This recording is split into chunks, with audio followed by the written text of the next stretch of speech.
But thanks everyone for joining the July Match Chats webinar. Really excited to have two good friends of mine join us this time, and in particular, excited for Casey here to be here representing ShipBob, who is the sponsor of today's and this month's webinar. So appreciate the partnership that we have with the ShipBob team, who I've known since since days before you even joined the company, Casey. This goes back to my San Francisco days when ShipBob was a very small competitor of Ship, which was the company I was at back in the day. And obviously, ShipBob's model evolved a lot faster than we did at Ship, and one of the reasons why ShipBob is a very large, successful business today, and Ship is no longer. But we'll save that for another conversation. But excited to spend the next few minutes here talking about the promise gap, and it's particularly interesting given some of the product announcements and changes that ShipBob recently made, and we'll get to that in due course here. So um, excited to talk about the delivery promise. Introduce you to Mohnish from Rails. We spent a lot of time thinking about 3PL invoicing and revenue leakage, and what that promise means, and particularly when that promise gets broken, what that means and how that impacts 3PLs and brands. So as I was mentioning a moment ago, Casey, who is the Chief Business Officer at ShipBob, our sponsor today. Excited for him to share their recent announcement of the ShipBob Promise, which I learned about. I think it was launched shortly before the announcement was made a few weeks ago at your Fulfilled event, which was a lot of fun to be at. I think my second or third year at that event. And of course, Mohnish Chakravarti. I hope I'm pronouncing your last name right. Close enough? Basically, yeah, yeah. Okay, well, I want to be accurate. You are the founder and CEO of Rails, the revenue operations platform for Fulfillment Center. So we'll love for the two of you to both give introductions, since I suspect I didn't do quite justice there. Maybe a minute or two about your businesses, your role within the business, and kind of your view on what this promise gap actually means in practice. So maybe Casey will start with you, and then go with Monish. Sure. Thanks, Matt. Good to see you as always. And hey, Mohnish. So yeah, Casey Armstrong, Chief Business Officer over here at ShipBob. For those of you who don't know what ShipBob is, we're a global fulfillment solution. We support thousands of brands across our 50 plus facilities across the US, Canada, UK, EU, Australia. A big focus for us for many years has been also supporting it from an omni-channel perspective. And so if we're not your first fulfillment partner, we want to be your last. And so regardless of the geos or channels you want to expand, we're here. And the ShipBob promise, to really cover that promise gap that Matt was talking about, has really been the culmination of a lot of the investments that we've been making for well over a decade. And it really starts with the investment in technology across the entire stack. And so at ShipBob, it's not just what a lot of brands or sellers think of as ShipBob, which is the merchant application which I'll view like as the top of the stack. But then at the bottom of the stack would be the ShipBob Warehouse Management System, or WMS, something that most brands don't even see or touch or really even need to care about. And then in between is what we call the decision engine. It's really like the brains between the two. And of course, in the last couple of years, it's really been the introduction of AI, like at a true scale, being able to operate across everything. And so, anyways, with Promise, it's how can we start pushing extremely reliable estimated delivery dates to the product description page, or PDP, and to the checkout experience. And how do we use that to inflect a conversion rate lift? And so that's been like a huge focus for us, which is how do we start really driving with omni-channel. And I think that really, and maybe we'll get into this later, this proliferation of different channels. It's been amazing to see how we can help support brands that really open up new channels and drive additional revenue streams. But within your existing channels, we've thought for so long, like how can we drive a lift in conversions and a lift in revenue without having to hire more people? and without having to add additional channels. And so just like what Shopify's been able to do with Shop Pay, that's really our bet with ShipBob Promise because people don't want, okay, it's going to be there in 3 to 5 days or 5 to 7 days or whatever it may be. Like they want to know, hey, it's going to be there by whatever Wednesday, July 25th. I don't know if that's even a Wednesday, but that's what brands want to know. And so again, it's the technology side, but it's also understanding everything that's happening within our four walls, and it's having, you know, hundreds of millions and billions of data points across our carriers from like a zip to zip basis to let us know with, let's just call it like P95 certainty that it's going to be there by this time. And then we're able to back into that from how long will it take the carrier? What is the critical pull time for us to actually pick and pack this order? When are the carriers going to be at our facilities so we can hand it off and so we can back into the entire process? And so maybe we get into the machinations later and like behind the like into the weeds, but again, it's really how do we continue to improve the conversion rate for our customers? And a lot of that is to drive the confidence with the end consumer. Thanks, Casey. And Mohnish, before we get to you, just a quick question before I forget it. Um, and I'm going to put you on the spot a little bit here, but that's what we do here. Um, is this technology that is already or might one day be licensed as kind of a third-party technology, similar to how you think about your WMS and some of the other products that you've created internally? TBD if we would license it third party, but something that will be a fast follow, and we're already getting large platforms and social networks asking for this is how can they tap into our ShipBob Promise API, which is currently not public, so that they can start pulling those data points up to their platforms. And so, how can we make this composable? To start, it will be all with ShipBob because again, because we want to be able to back up the promise with high confidence, and so we're going to need to know who's the carrier that's likely to be selected again, from a zip to zip basis, what's the likelihood of it getting delivered within a certain timeline? And then ensuring that we're going to pack this order and hand it off to the carrier within like a certain window. And so you have to add all those up, or else things can get really out of whack, especially once you start thinking about things like weekends and holidays and peak season and weather delays and all of that. And so as of now, the core focus is for our customers. Next is how do we make this more composable to like work across different surface areas and platforms? And then is it licensable in the future? I mean, possibly. Cool. Monish. Yeah, so super happy to be here. We have great company on this panel today. For those of you that don't know me, my name is Mohnish. I'm the founder of Rails. Just like ShipBob, we hope to be your first, if not last, revenue operations platform that you'll ever use. Um, what we basically do is provide software to automate client billing, contract management, invoice reconciliation, really all of that boring work on the back end that you need to do every week, every month for your 3PL operations to actually be profitable and sustainable. Um, I've had the fortune of working with a lot of really complex 3PL, customers of ours that have benefited from our software by cutting down days to invoice by over 90% or increasing revenue by 5 to 10%, just from us eliminating revenue leakage stemming from incorrectly applied contracts or missed carrier adjustments and so on.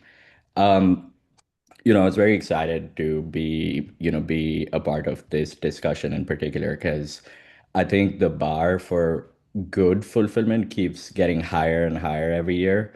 And, from the 3PLs that we work with and the contracts that we implement for our customers, we're seeing high touch services, beyond just fast shipping become table stakes offerings for many 3PLs instead of premium services, I guess not too long ago, right? And then in addition to this, we're also seeing brands demand a very high level of audibility and visibility like never before because the cost of doing analysis is obviously become super, super cheap thanks to AI. And so, we're finding ourselves in this very interesting space where 3PLs are being demanded to do a lot of things in tandem and are being overextended, you know, to promise and then perform and then also report on all of these services that their tech stack cannot really handle, which we then obviously see them hurt in terms of, revenue leakage that happens because they're now, trying to do services and price services that they cannot accurately track or, they're misbilling because they cannot capture all the data or are leaking not performing things like carrier adjustments and then billing late or sending out invoices that aren't really clear to understand, which obviously hurts everybody in the transaction. And I think there's such a big opportunity to make that faster so that 3PLs get paid the amount of money that they actually need to get paid on time with minimal effort, but providing maximal audibility for brands that are demanding it. So yeah, I mean it's a great time to be involved in the space that I'm working in right now. Love it. I appreciate that, Manish. And excited to see the two of you at our upcoming retreat. And I know a few others on the call here on the webinar are also going to be in attendance. So excited to see you guys in person later in September. Um, Casey, I want to go back to you for a moment here, and really start with the checkout flow or the checkout experience for brands. Or I'm sorry, for consumers when they're transacting on one of your brands' websites. Let's take, Vuori, and I'm not sure if they're using ShipBob Promise today, but hopefully one day they will. But let's just take them as I know they're a customer of yours, who you guys talk about publicly. Um, um, I'm just curious, like how how do you think about like the consumer expectation is to get product to us to them as quickly as possible, right? We want to be as close to 0 minutes as possible. And anyone who argues that is just not being honest, right? And Amazon sort of invented or popularized quick shipping.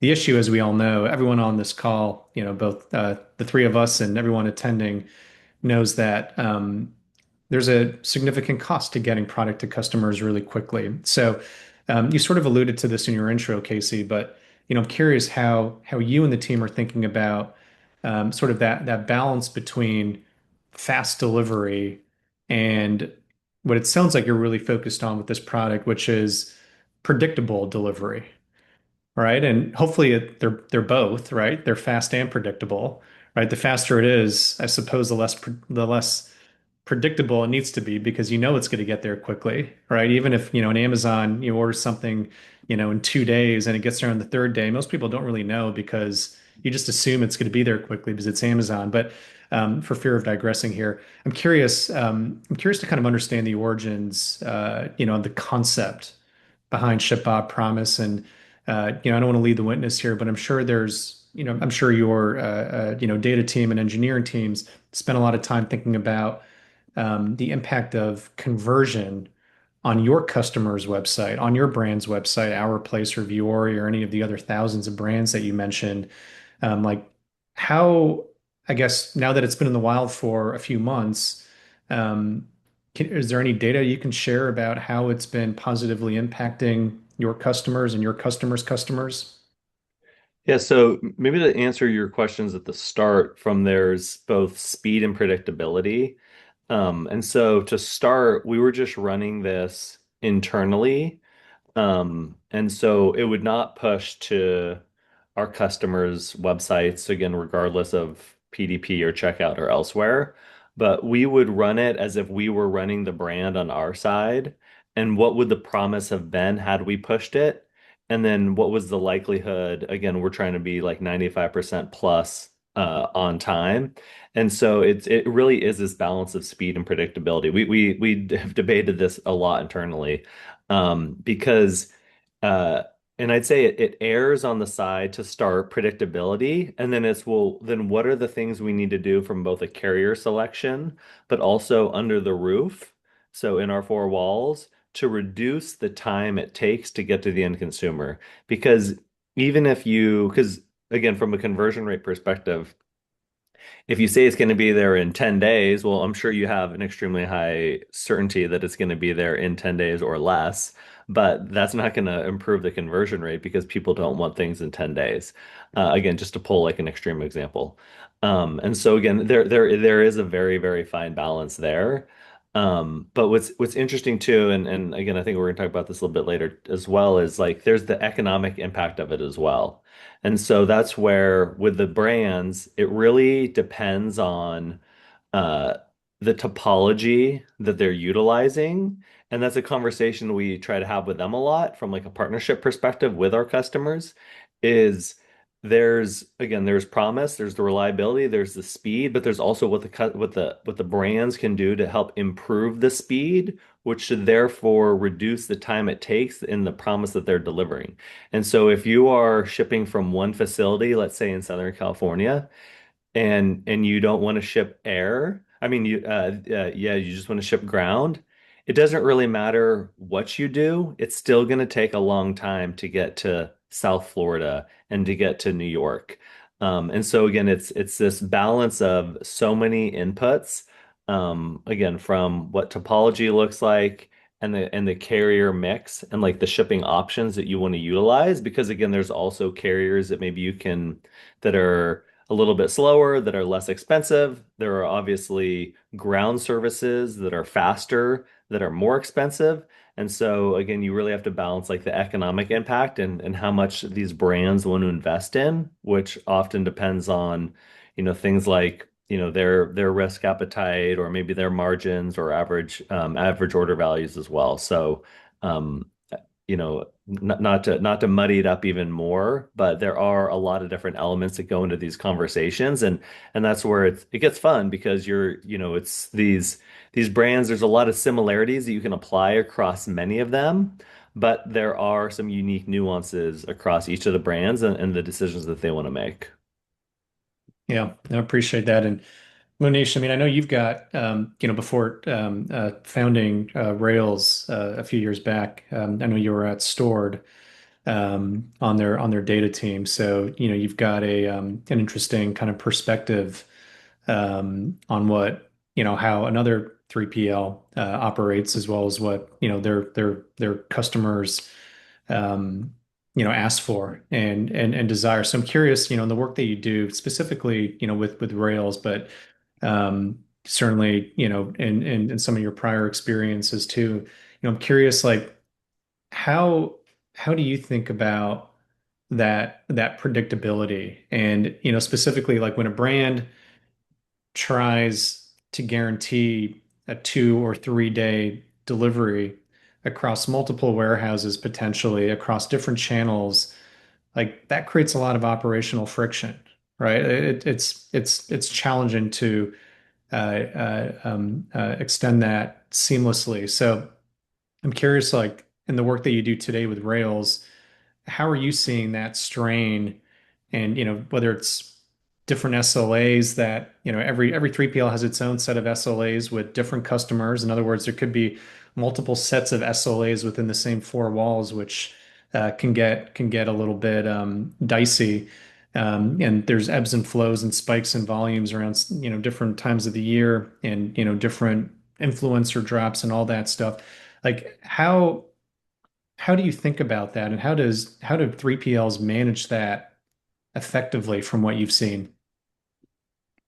It's a, tricky problem anyway slice and dice it, right? And you can make it as complicated as you want. Depends on what carrier you select, which DC you fulfill out of, whether you do a partial fulfillment from multiple DCs, or whether I guess, do a partial shipment to a DC and then batch together shipments. I don't know. There's many different options, right? And back when I was at Stored, I think we tried everything, and what your options are and how much experimentation you can do. Really just depends on the, again, how your network is set up. Bigger 3PLs like Stored and ShipBob, and then, I think there's a handful of them in the US, obviously can do a lot of experimentation with their own distribution channels or distribution network, and then come up with very creative ways to guarantee a fast delivery and meet those deadlines a lot more. I wouldn't say, it doesn't make it any less challenging, but I would say there's a higher chance of them actually meeting those deadlines. The challenge is, for the majority of the 3PLs that we work with today, and is, it exists in this industry. You don't have the luxury of saying, I'm going to fulfill it out of this DC or that DC, because normally they're operating out of one warehouse or two warehouses. Um, and so to them, I guess the options that you have to actually meet these demands are a lot more limited and a lot more challenging.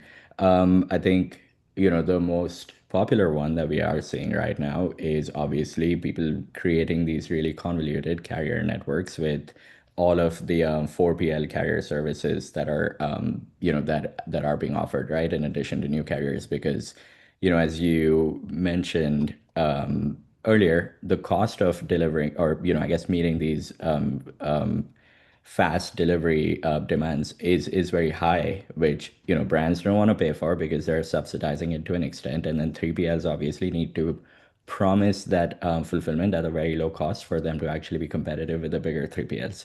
Um, and so, I guess what I can tell you is, I guess 3PLs of all sizes seem to be struggling with it. The bigger ones, are struggling with, and, maybe Casey can speak more to this. At least based on my experience, it was a very difficult engineering decision and a data decision on how you should fulfill an order, given this whole wide universe of options that you have in what your fulfillment location is, which carrier you pick, whether you do a partial fulfillment from multiple locations, or whether you batch shipments together. And then with smaller 3PLs, it's really just, we have to trust these smaller carriers and kind of go with it. And those obviously create a lot of problems, that we see, further downstream with, sometimes people sign up just thinking that the low price that is advertised is the one that they're paying, but in reality, there's many hidden costs that they then get hit with, which creates problems, for their P&L, as well as the brands, the customer experience for the brands itself when they're hit with carrier adjustments. So, yeah, it's like I think it's a difficult problem for everybody to solve, but unfortunately, it's kind of, I at least as a consumer, it's like I've come to expect it. And if if something takes longer than, call it 2, 3, 4 days, then I'm like, I'm not even gonna order anything from there. So yeah, it's challenging for 3PLs right now. Final question on this topic, a quick one. I want a quick vote, and maybe any of the attendees can chime in the chat too. Um, do you think consumers prefer, and it's one or the other, you can't say both. And Mohnish and Casey, you can't abstain, but others can. But do you think consumers generally prefer fast delivery or predictable delivery?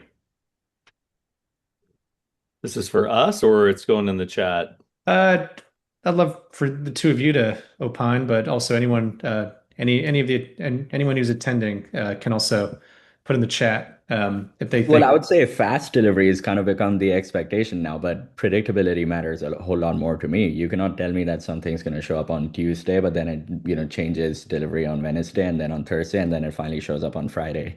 Yeah, I think where we, I guess if somebody says that you're not going to get something for 10, 15 days, I don't even go to the checkout page. So it's like fast delivery is table stakes, predictable delivery is I think the deciding factor for me personally.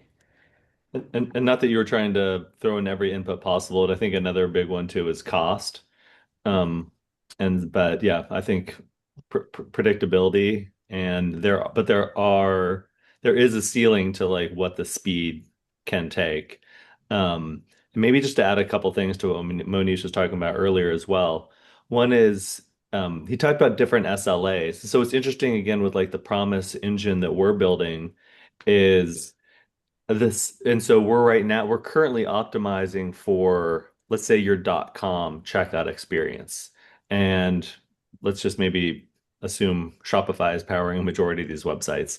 And so Shopify doesn't have an SLA. But the same brand can have multiple ship options and therefore costs that they're going to pass on to the end consumer, and delivery speed expectations that both the brands have and then the consumers have. And so maybe standard or economy might be slower and free or less expensive, but express or 2 day or whatever they want to call it is much faster, but it's going to be more expensive. And so it's really balancing all of those inputs into what's happening within the four walls. Because what's interesting as well as, and again, we've thought about this a lot as the operators across the entire network, is um, you always need to ingest the channel that the order is coming through because often there are very specific SLAs, both in regards to when it gets picked and packed, when there's the first carrier scan, what the delivery speed is, but also sometimes there are certain carriers that you can use across the different channels as well. And so you've got TikTok coming in, you've got Amazon coming in, you've got Walmart coming in, you've got Target coming in, you've got all these different channels coming in, but then you've got, let's just say, your Shopify orders, which we're essentially signing up to add additional SLAs and potential carrier approved carrier mixes as well, which right now you have carte blanche to kind of do whatever you want. Of course, you want to make the brand happy and the end consumer happy, but you're now creating this stricter policy around SLAs. But as you can really nail those from the consumers or the brands like .com side, you can still take a lot of those learnings based off of the carrier mix and the SLAs and the delivery promise that need to mix into all of the different channels. And then another thing that Monish mentioned as well is like there are obviously a lot of decisions that need to be made where you're like, okay, what are we going to do to one, help support and protect the brand's best interest? And what are we going to do to help support and protect the end consumer's best interest? And so it is similar to the proliferation of channels, which I think has been such a net positive for so many different brands and consumers. There's been this proliferation of carriers that have been entering the market because for so long we had this, whatever, duopoly or quadopoly or whatever you want to call it, between two to four carriers are basically dominating everything. Um, but with these new carriers, it's really putting a lot of pressure on the incumbents. But there are obviously a lot of other surcharges and fees that you need to take into consideration. And so that's something that we obviously think about a lot because we essentially want to be able to give a set price to the brand, which they can then transmit downstream to their customer based off of the delivery promise and the distance that it's going to travel. And they don't need to worry about the surcharges or any of these other ancillary items that are coming up. It's our job to protect them from these like macro changes that typically would only happen at the end of the year with the general rate increase or GRI. But over the last couple of years, we've been seeing even the large, well-known carriers start introducing so much throughout the entire year that brands have enough to worry about, even thinking about GRI coming out of peak season, that they don't want to start thinking about all these price hikes or changes throughout the year. And so, at least from our view, it's that's one of our jobs, which is to really protect them from a lot of these like macro changes so they can just focus on running their business. Yeah, Mohnish, I'm sure with with the Brails, that that has part of the value in your product is educating both the 3PL as well as their customer, the shipper, on these different rate changes, right? Because I see it a lot where brands are like, well, our negotiated rates with you know, some 3PL is, let's just, make up a number and say, $5, for the shipment, right? With UPS or with Uni Uni or with whoever. And 12 months later, after it's gone through three GRIs and with different accessorials and surcharges and anything else, that same $5 parcel is now, $7. And they're like, what the heck, right? This isn't what I negotiated with ShipBob 12 months ago, right? And, to a lot of to a lot I of wouldn't use us as the example because the well, price yeah, is the price. I could pick on you. I don't want to pick on any other 3PLs who can't fend for themselves in the chat here, um, you know, the point is that yeah, I mean, there's just a lot of confusion and a lot of decision makers. People who sign those agreements are probably not, on average, operations experts, right? They're entrepreneurs, and they just don't understand what a GRI is, right? Yeah, I mean, I agree with you. I think it plays out in a number of different ways, right? One is you sign up for a rate thinking that's what you're going to pay for a shipment, but then when the invoice actually lands, you see another rate and you're like, well, I'm not making my 20% margin on that shipment anymore. I'm actually making 2%. You also get hit with surcharges that don't come in on the invoice at once, but then maybe come in throughout, the next couple of weeks, which, maybe take your margin into the negative. We actually, it's pretty timely because we went live with a new 3PL. They never, I guess, bill their customers for carrier adjustments just because they do a lot of shipping and they never had time to or the resources to allocate for adjustments. The first invoice that we created for a customer, they ended up charging one of their brands for a single shipment $3,000 in adjustments, resulting from duties and taxes and some shipping corrections that happened on a UPS shipment. And the brand's immediate reaction was to say, we're not going to pay for the shipment at all.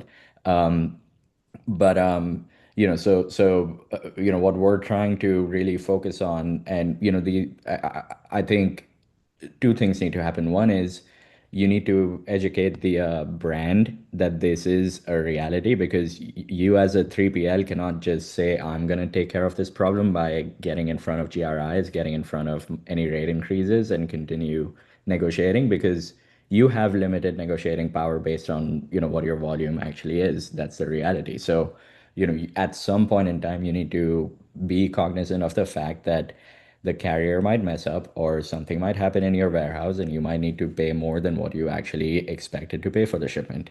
And so, awareness to the brand or education to the brand is very, very important. We put a lot of emphasis into audibility and explainability of all of the charges that we create and a traceability for why charges were created the way they were. So, any invoices that our customers send out, there is a clear explanation for what was charged, why was that charged, and if there's any adjustments, when was the previous charge applied? Here's an explanation of how things actually played out. And then, like you said, one is okay, if adjustments come up, then, prepare the brand to understand and accept those charges without much dispute. Second thing is, how do we prevent these charges from actually, surprising the 3PL in the first place?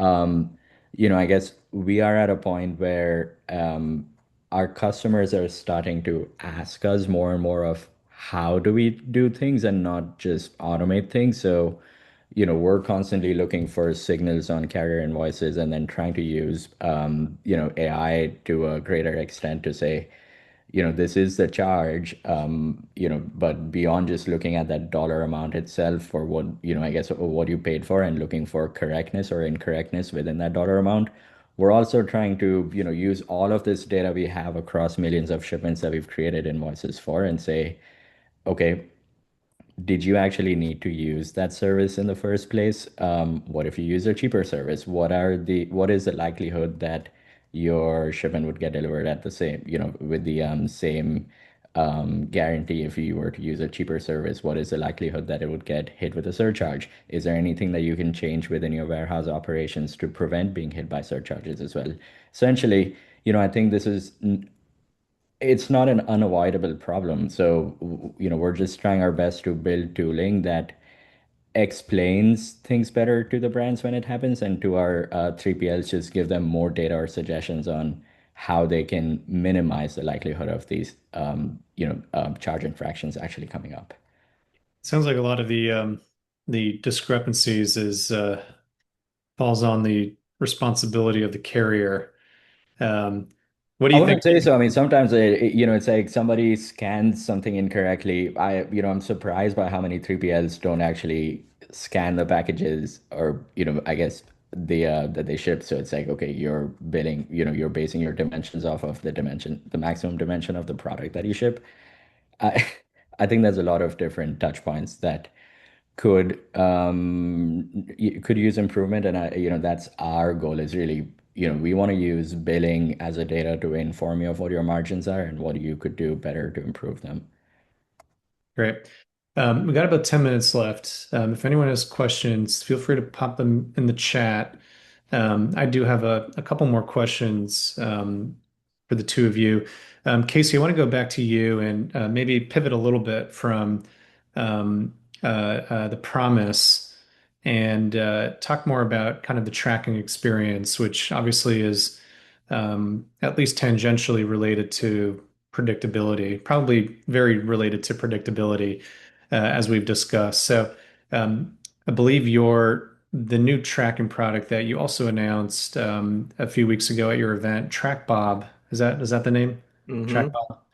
Um, uh, and I'm just kind of thinking or seeing the visuals of that sort of branded tracking experience that your customers can create, versus the kind of boring UPS.com or UPS app or USPS tracking notification. So, I guess my question for you is, like, how does ShipBob think about um, all the issues that come up, the operational issues that come up with misdeliveries and returns, and how are products like TrackBob able to kind of circumvent or ease the challenges that many consumers have in that sort of dreaded Wismo ticket, the where's my order ticket, which I know is a large percentage of customer service outreach.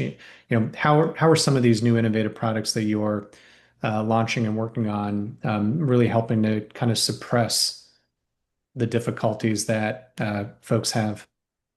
Yeah, so I mean, you can look at various data points. I think people talk about Wismo or where's my order tickets being 40 to up to 60% of the tickets that they're receiving. And so, for many, many years, our focus has been on really communicating and supporting the brand, but obviously the end consumer is like the next step beyond that.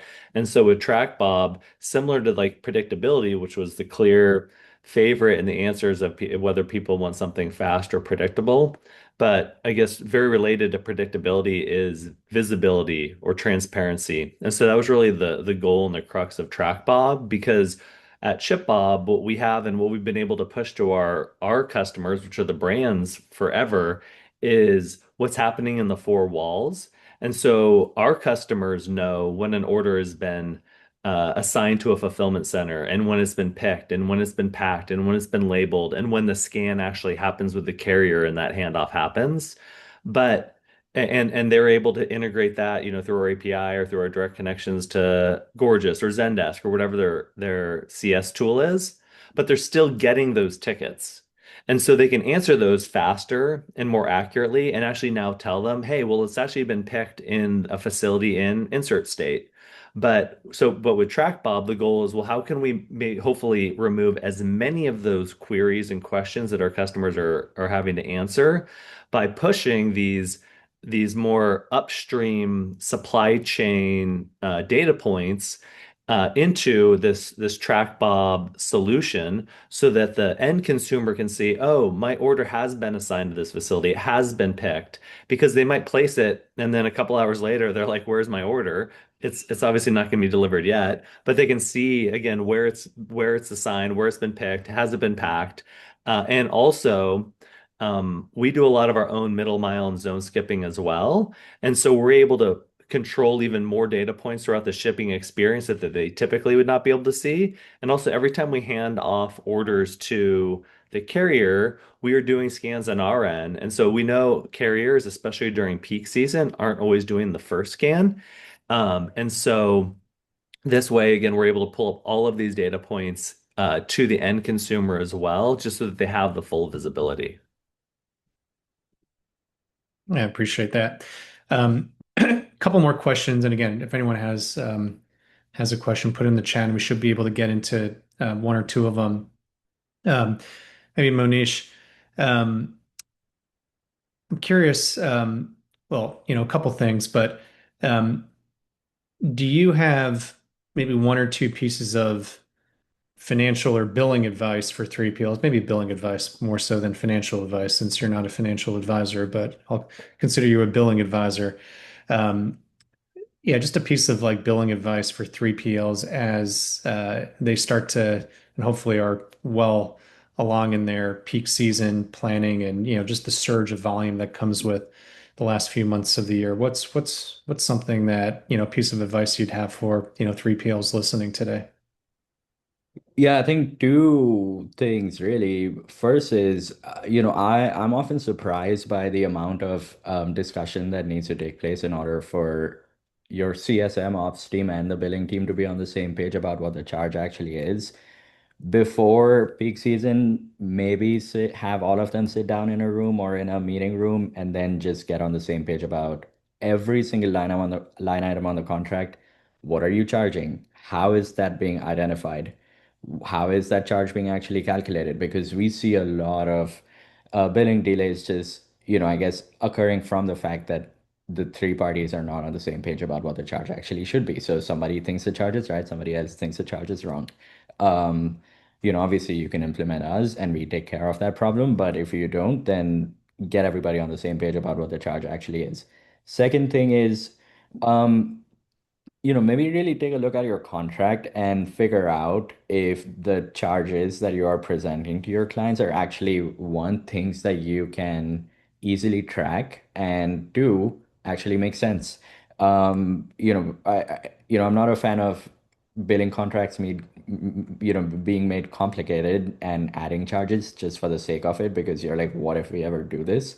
Oftentimes, when I ask people, in our onboarding calls, how do you charge this? Charge for this specific line item. People say, I don't know, maybe you tell me. And then we have to figure out how charges actually are calculated. So I would say, just having clarity, on your side about whether or not a charge actually makes sense, and if you are fully confident about the fact that you can calculate it the right way without any external help, would make billing a whole lot simpler for you guys, for you in your peak season. Mohnish, just quickly on that note, you mentioned something. You mentioned that I think I heard you say that you're a fan of sort of simpler billing, more transparent billing. I think we all are. But I've also, I don't want to say I've seen, but I've certainly heard from a lot of brands that they think they're 3PL, and certainly not ShipBob nor any 3PL attending this call today, but of the 10 or 20,000 that exist here in the United States, there's inevitably a number of them that might use billing to specifically hide fees or pad margins. And there's been a lot of discussion over the years about particularly the postage component of it, since that, is generally, upwards of two-thirds or three-quarters of the overall invoice. And there's just not a whole lot of transparency there in the markup, right? And we can save that for another conversation because, by the way, it's okay for a 3PL to make margin, right? Let's just be clear. They need to, while Bezos is famous for saying your margin is my opportunity, it's good to have, excuse me, it's good to have partners and vendors um, who are making money too while they're servicing you. Otherwise, the relationship goes sour. So, yeah, I'm just curious, maybe like a quick hot take in the interest of time, Manish. Like, do you agree with that? That there are 3PLs who kind of almost thrive off the fact that billing is complicated. And I guess sort of part two of that question would be like, how does Rails actually create that transparency? And is that something that 3PLs may have been a little bit cautious because it does something that maybe some of them don't necessarily want it to do? Yeah, I think that's such a mischaracterization of almost every 3PL, because more often than not, they find themselves in those situations for the two reasons that we talked about, right before this, which is nobody knows how to charge or what to charge for, and nobody's on the same page about it. And then the second thing is they're always bounded or limited by the technology that they actually use, because they don't get enough traceability or auditability out of it. Transparent billing is such a great lever to actually getting paid faster. So, we focus on a lot of focus on a lot of it, and obviously care a lot about it too. So we eliminate this problem in a few ways. For the 3PL itself, again, explainability, or an audit trail for every single invoice line item that we create back to the rate card, with supporting information from whatever system we pull data from, is a must, and it's available on our platform all the time for any line item. It doesn't matter if it's a shipping line item, fulfillment line item, storage, or an ad hoc charge. We have, you know, au- um, audit trails for everything, tracing back to the rate card. And, again, we're also, we provide a lot of reporting on the charge versus cost and the variance part of that data to our 3PLs. For the brands that our customer 3PLs work with, we provide a lot of detail in the backup files that get sent alongside these invoices. So, we have a clear tab for every type of charge you get sent. You have one tab on an Excel sheet for all the orders, and then one single column for all the types of charges and the quantity of charges. Then we have separate tabs for inbound shipping, for returns, and so on and so forth. And then the other thing we also do, if 3PLs opt in, is we can provide brands with access to a fully white label portal, that they can view their historical invoices in, do that drill down in a more visual manner, ask questions and raise disputes, and centralize all of that communication. Because again, if I don't think 3PLs have malicious intent, and if brands get the answers that they want, and unfortunately they ask a lot of questions, I think they have no troubles paying invoices on time. Quick question for you, Casey, in the minute or two we have left here. Um, if ShipBob promise, if the delivery date makes a mistake in its promise, since it is computers kind of creating estimates, and I think I heard you say earlier, you're trying to be 95% or better, and over time it will get better. But just like, as we mentioned earlier, Amazon is not perfect either. But if and when ShipBob promise makes a mistake in that sort of promise delivery date, I'm curious, like who eats the cost of that? Is it ShipBob? Is it, one of your partners? Is it your customer? Is it the consumer? Curious how you're thinking about that in the early days. So we give an SLA attainment that we need to hit, because obviously you're not going to, Amazon included, is not going to hit it 100% of the time. And then we cover the delta. I like that. Yeah, that seems fair. Um, Mohnish, maybe a final question for you. What is one thing, and Casey, feel free to chime in, but you have a particular bias, I'm sure. But at the very least, Monish, like what is one thing that 3PL should start charging for, and maybe one thing you see that they should stop charging for, or maybe charge a little less for? Yeah, I mean, I could write a whole list on this, but I would say I'm a big fan of doing storage billing off of volume, because oftentimes, no matter how good you are set up technologically, people always, or 3PLs always have trouble figuring out how to track pallet bin locations and all of that stuff. So just forget about it, bill for storage off of volume, charge customers for different kinds of products because they take up different kinds of spaces, and then also charge them a different rate based on turnover. I think it works out great.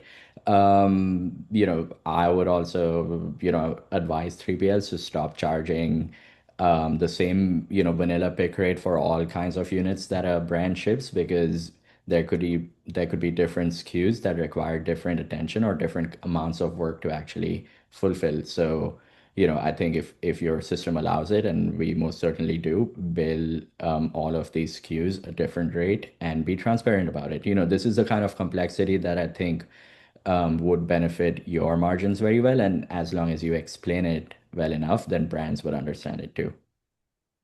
Appreciate that. Um, well, that brings us to the end here. I put in, I think most are connected with Monish and Casey already, but I've dropped in their LinkedIn profiles here. Feel free to connect with them. Obviously, they'd welcome you messaging them or reaching out if you don't have their information or if you can't find it easily. I'd be happy to connect you with them. We'll have this up on YouTube, hopefully in the next 24 hours, and some shorts and stuff. But appreciate everyone taking the time to join today. Appreciate Mohnish and Casey and the ShipBob team broadly for sponsoring today's session. And yeah, this will be sent to everyone who registered on the call shortly after this. And thanks everyone for attending. Awesome. Thank you, Matt. Good Thank seeing you. you. Take care. All right, Bye. guys.